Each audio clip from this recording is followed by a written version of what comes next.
First chapter, 7th standard history. Right, so let's see. The exercise says complete the names of the following sources of history. It begins with L and it ends with D. You need to search. I'll just tell you what are that. Right, so the answers are, the word starts with L and D, answer is legend. Then T and H, the answer is Tariq. B and R is the Bakhar. P and A is Pavada. And inscription. Right, so okay, so these are there, and the last is that monument, MUT, it's monument. Okay, so I hope you got the answer. Let's see the next. Let's write, what do monuments include?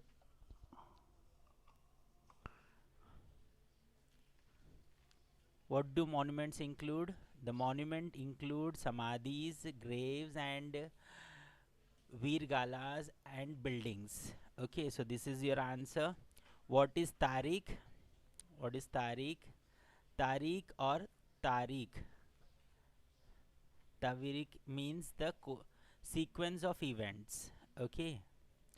What qualities of the author are important in the writing of history?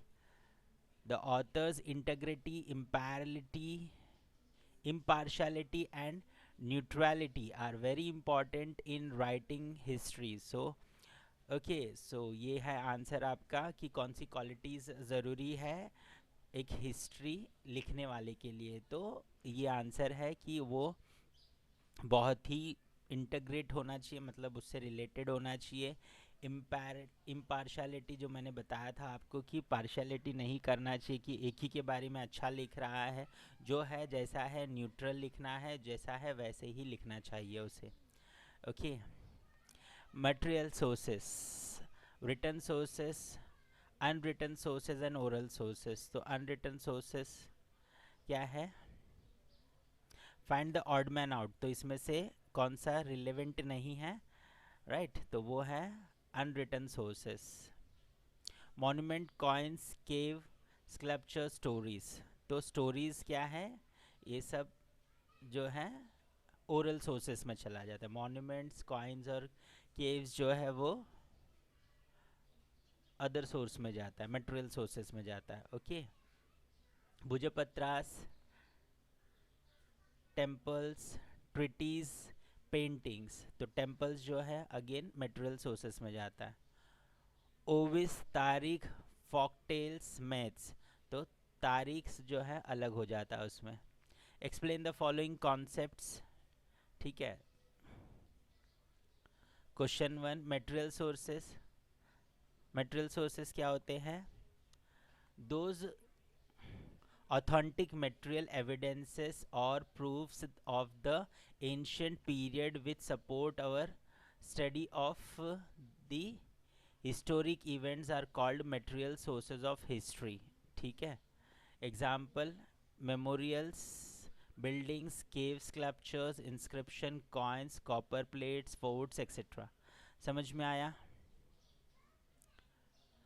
Written sources, written sources क्या होते हैं? those authentic evidences or proofs of the ancient period which are in written form are called written sources of history। example, documents of proceedings in court of the king, geologics, shakhavali, correspondence, dispatches, treaties, biographies, travelogues, chronicles, तवारीख etcetera. ठीक है, तो ये सब ध्यान में रखिए, आपको ऑलरेडी समझाया हूँ सब। ओरल सोर्सेस में क्या क्या आ जाएगा, या ओरल सोर्स क्या होता है? We understand various aspects of folk life through folk literature traditionally passed from generation to generation and they are known as oral sources of history। example, myths, folk songs, gathas, shlokas, abhangas, powadas, proverbs, legends, ये सब क्या है? Oral sources of history हैं।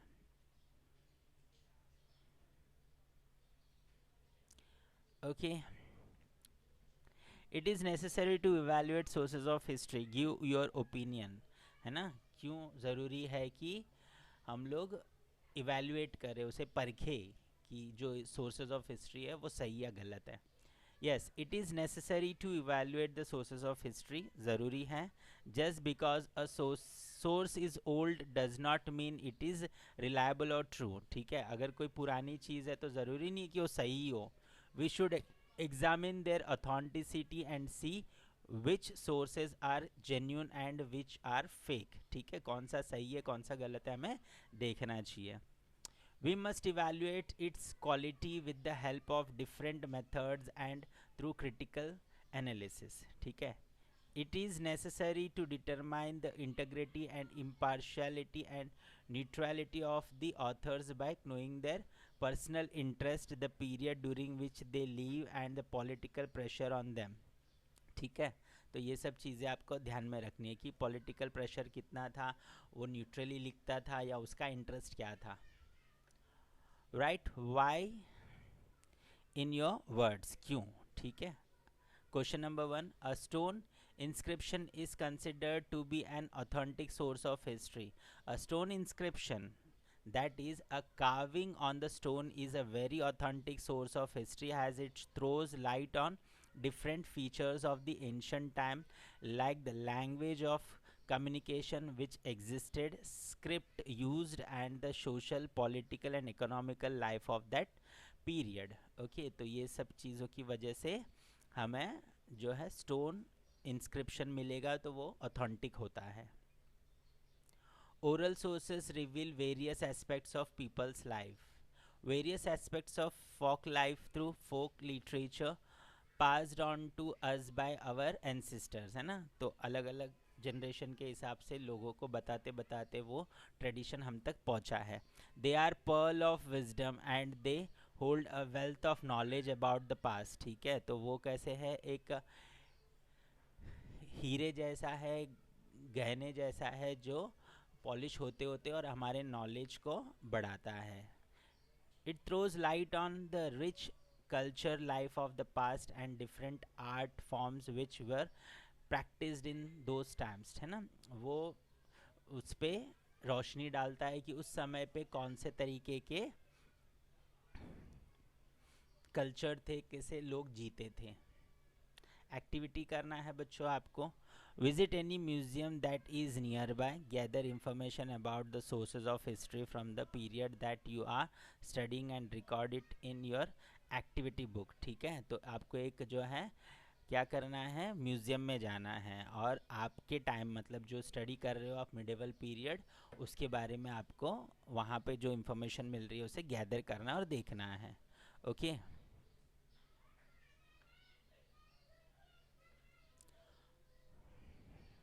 Right. सो इस तरीके का ये पूरा क्वेश्चन आंसर्स आपको मिल गया।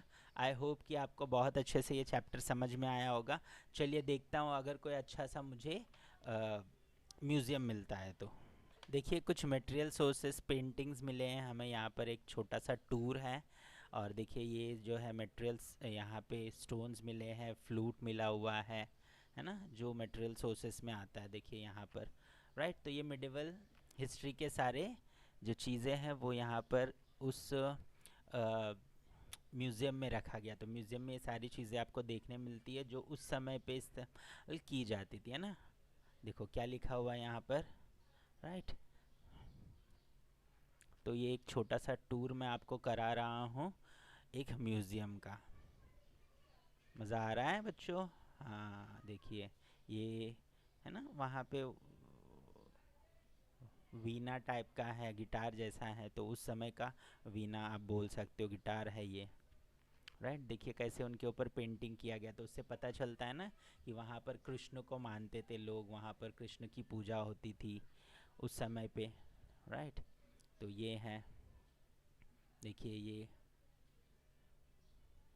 ओके कृष्ण भगवान की मूर्ति है जो पुराने ज़माने से मिली है। ओके, तो ये आर्ट गैलरी है, यहाँ पर सब पेंटिंग्स है जो पुराने ज़माने में मिला हुआ है।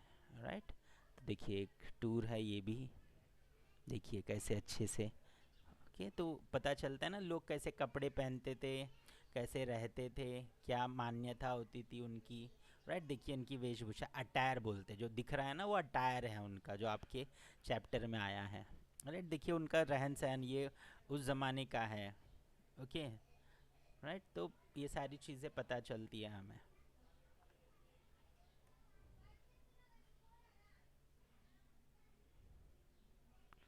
देखिए ये उनके दागिने।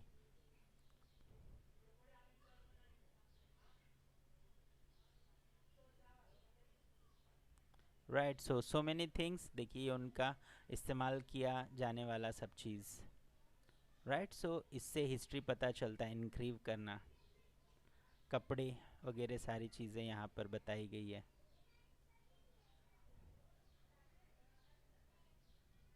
ओके, तो बहुत कुछ है इसमें।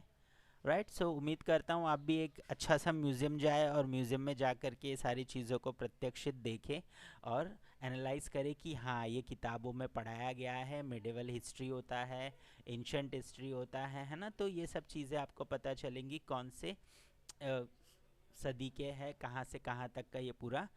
तो आप ये सब कुछ देखिएगा और मुझे कमेंट करके ज़रूर बताइएगा कि आपने कौन से हिस्ट्री के बारे में देखा और कैसे किया हुआ है। राइट, तो इसी तरीके से मिलते रहिए और आगे बढ़ते जाइए। Thank you.